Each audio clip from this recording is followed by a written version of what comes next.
पति पत्नी का एक साथ रहना हो गया है बहुत ही ज़्यादा मुश्किल। अब कोई भी वजह नहीं बची है, कोई भी ऐसा कारण नहीं बचा है कि वो एक दूसरे के साथ रह सके। क्योंकि कई बार ऐसा होता है कि जब हस्बैंड और वाइफ में मैट्रिमोनियल डिस्प्यूट होता है तब इतना ज़्यादा पति पत्नी परेशान होते हैं उस बात को लेकर। आए दिन ऐसी कोई ना कोई बात होती रहती है जिससे कि अब साथ में रहना बहुत ही मुश्किल हो जाता है, एक ही छत के नीचे वो नहीं रह सकते हैं। तो फिर लास्ट में जो निर्णय लेते हैं वो यही लेते हैं कि क्यों ना अब हम लोगों को अलग होना चाहिए, यानी कि डाइवोर्स का निर्णय लेते हैं। आपको मालूम होना चाहिए कि डाइवोर्स जो है वो दो तरह से लिया जाता है। एक होता है आपसी सहमति के द्वारा और दूसरा होता है एक तरफा तलाक।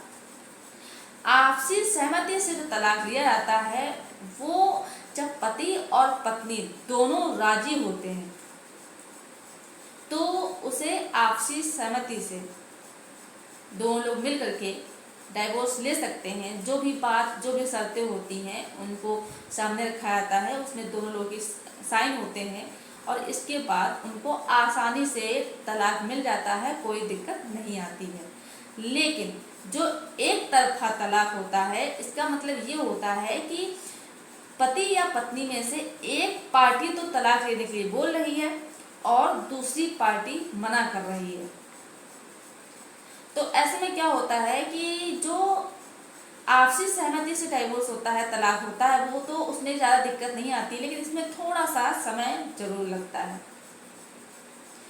तो आखिर अगर पत्नी नहीं राजी है, पत्नी तलाक नहीं देना चाहती है और पति तलाक लेना चाहता है, तो आखिर एक तरफा तलाक कैसे ले सकता है? तो आज हम इसी विषय में आप लोगों से विस्तार पूर्वक चर्चा करने वाले हैं। तो आप लोगों को क्या करना है कि वीडियो को अंत तक देखना है, बिल्कुल भी स्किप नहीं करना है, तभी आपको जानकारी अच्छे से समझ में आएगी।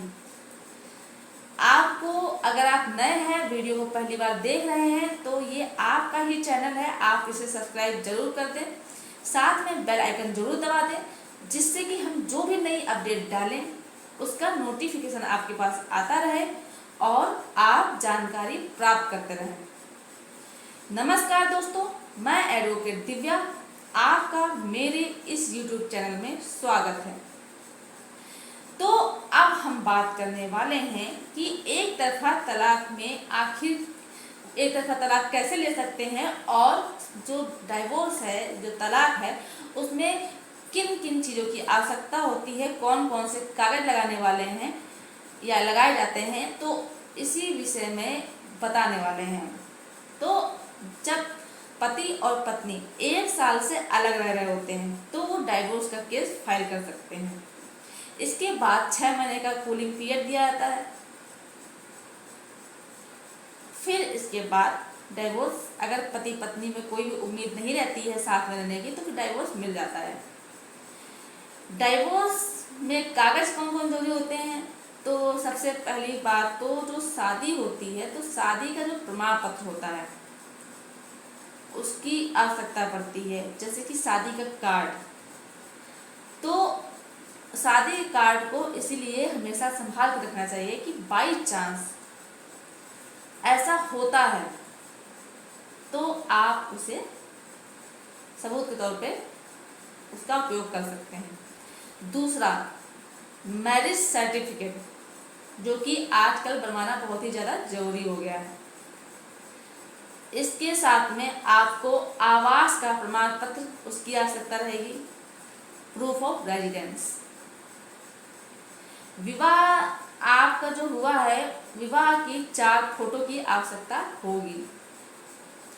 इसके साथ में 3 साल का इनकम टैक्स रिटर्न, जो स्टेटमेंट भरा जाता है, जो इनकम टैक्स रिटर्न भरा जाता है 3 साल का, वो उसका स्टेटमेंट आपको देना होगा।